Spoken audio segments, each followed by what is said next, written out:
अजीज तलबा तालिबात अस्सलाम वालेकुम। आज हम साइंस सेकंड के पीरियड में जानदारों में हयाती अफ़आल हिस्सा फर्स्ट, इससे पहले भी सबक के कुछ नुकात हम सीख चुके हैं।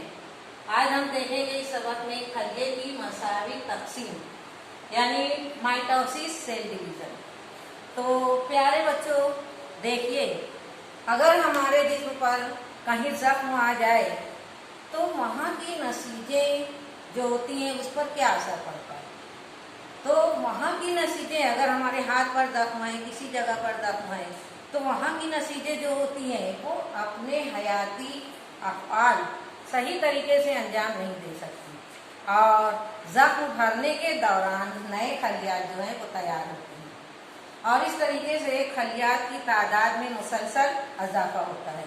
तो किसी भी जानदार की नशोनुमा जो होती है वो खलिए की तादाद में इजाफे की वजह से होती है। मिसाल के तौर पर जैसे 1 से 2, 2 से 4, 4 से 8, 8 से 16, 32, 64, इस तरीके से खलियात दर खलियात तकसीम होते हैं, तादाद में इजाफा होता है और उसी नौ के नए जानदार जो है उनका इजाफा होता है। तो यहाँ हम देखेंगे खलिए की तकसीम। तो जानदारों में खलिए की तकसीम जो है वो किसी भी जानदार या खलिए में अहम खुसूसियात में से एक बहुत ही अहम खुसूसियत है। अब खलिए की तकसीम जो है उसकी दो टाइप है, दो किस्में हैं। एक है तकलीली, एक है मसावी तकसीम और दूसरी है तकलीली तकसीम। लेकिन हमें मसावी तकसीम के बारे में देखना है जिसे माइटोसिस भी कहा जाता है। तो मसावी तकसीम है क्या, पहले हम इसकी तारीफ के बारे में मालूमात हासिल करेंगे कि मसावी तकसीम से क्या मुराद है। तो यहाँ पर देखेंगे कि मसावी तकसीम यानी माइटोसिस सेल डिवीजन से मीन्स ये खलिए की ऐसी तकसीम होती है जिसमें एक खलिए जो है वो दो हिस्सों में तकसीम होकर या एक खलिए से दो नए खलिए वजूद में आते हैं, दो नए खलिए जो है वो बनते हैं। जैसे यहाँ पर फर्ज कीजिए कि अगर ये एक पेरेंट सेल है, ये पेरेंट सेल है, तो इससे दो डॉटर सेल जो है वो वजूद में आते हैं और अहम खुसूसियत यह होती है कि जो पेरेंट सेल होता है इसमें क्रोमोसोम की तादाद 46 है, तो उसके पेरेंट डॉटर सेल में जो है उसमें भी क्रोमोसोम की तादाद मसावी होती है, यानी दोनों डॉटर सेल में क्रोमोसोम मसावी होते हैं, ये खलियात मसावी होते हैं। तो ये कहलाता है मसावी तकसीम या माइटोसिस सेल डिवीजन। अब यहाँ पर हम देखेंगे कि मसावी तकसीम जो है वो दो मरहलों में मुकम्मल होती है, कंप्लीट होती है। यहाँ मसावी तकसीम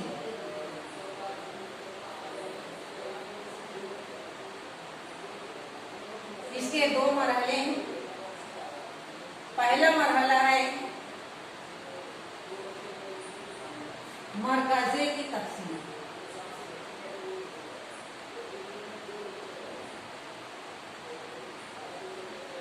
जिसे कैरियोकाइनेसिस भी कहा जाता है।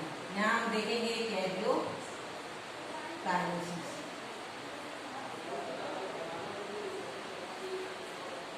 और दूसरा मरहला जो है मसावी तकसीम का वो है खलिया माया की तकसीम।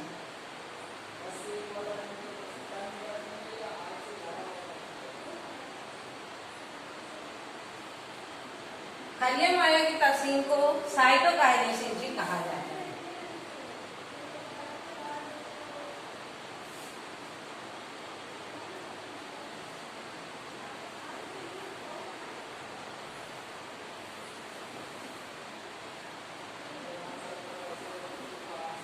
अब हम इसमें पहले देखेंगे मरकज़े की तकसीम। मरकज़े की तकसीम जो है ये 4 मुख्तलिफ मराहिल में मुकम्मल होती है। इसके यानी 4 मराहिल हैं।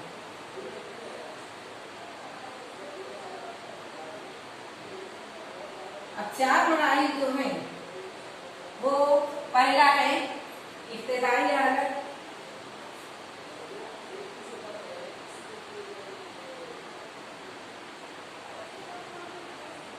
जिसे प्रोफेस भी कहा जाता है इंग्लिश में।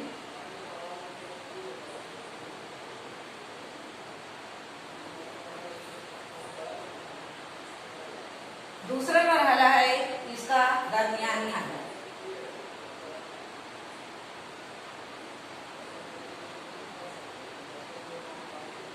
दरमियानी हालत को मेटाफेज भी कहते हैं।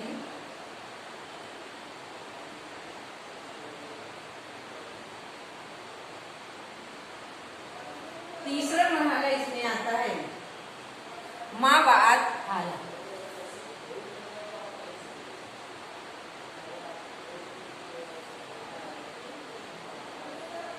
माबाद हालत को एनाफेज कहा जाता है।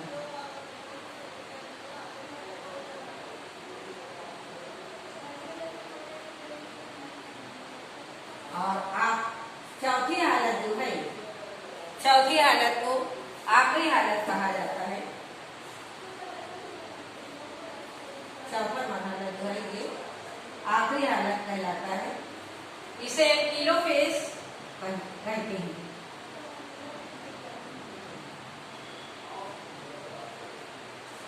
अब यहाँ पर हम देखेंगे मरकजे की तकसीम में शक्ल के जरिए देखेंगे।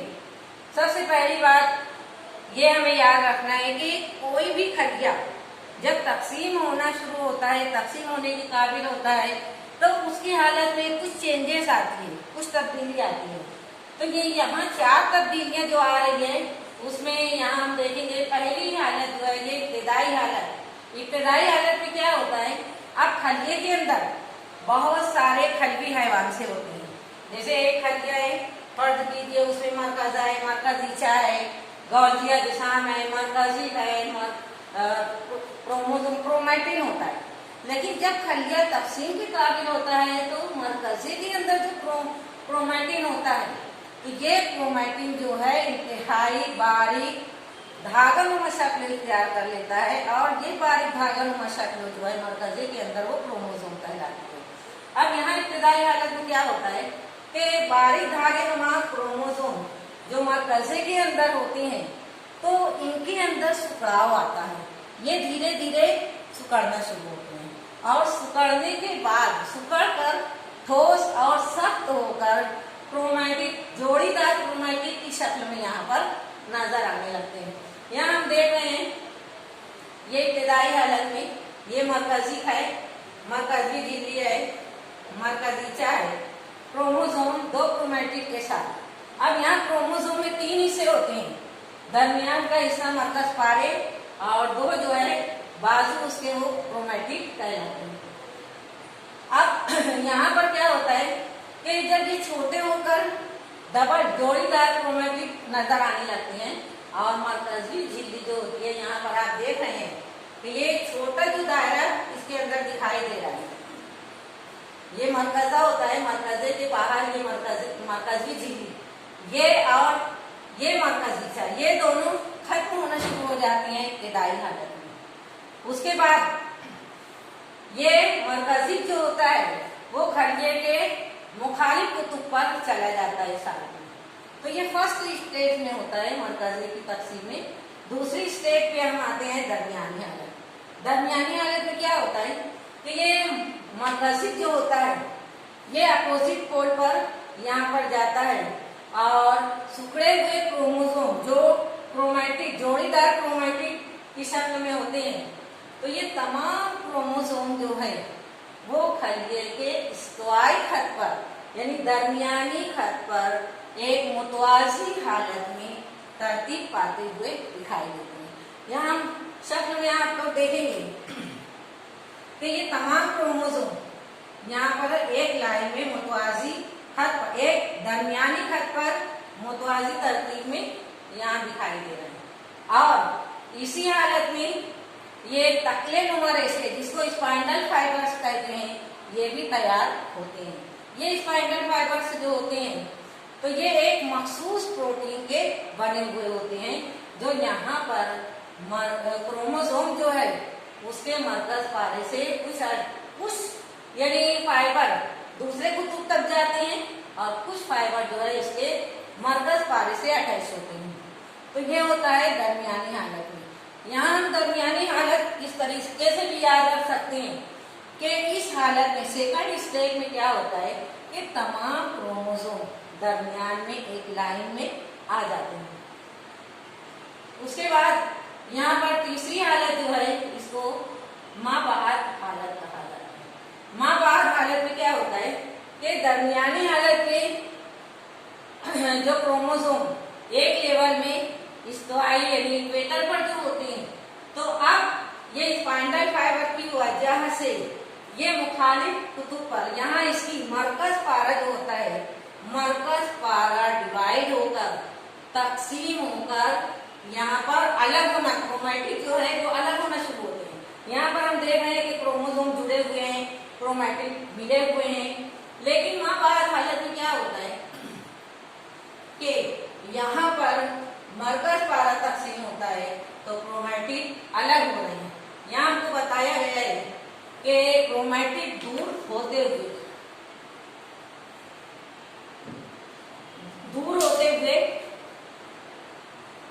अब ये डुक्कर क्रोमोसोम कहलाते हैं। यहाँ ये जोड़ी में क्रोमोसोम थे। अब तीसरी हालत में माँ बाहर हालत में क्या हो रहा है कि जब मरकज पारे की तकसीम होती है, ये स्पाइंडल फाइबर ये क्या होते हैं मरकज पारे से अटैच होती है और इसको क्रोमोसोम को कुतुब की जानिब खींचते हैं। इस तरह ये एक क्रोमोसोम का ग्रुप एक पोल पर जाता है, दूसरा जो है मुखालिफ पोल पर जाता है।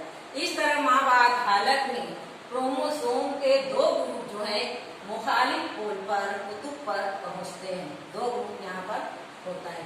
अब चौथी हालत में क्या होता है कि ये क्रोमोसोम जो है यहाँ पर क्रोमोसोम के अतराफ दोबारा मरकजी झिल्ली ये नजर आने लगते हैं, मरकजी दिखाई देने लगता है। और यहाँ पर हम देख रहे हैं कि दो ग्रुप, एक ऊपर के पोल पे, दूसरा नीचे के पोल पे। अब ये खलवी झिल्ली जो है वो भी नजर आने लगती है।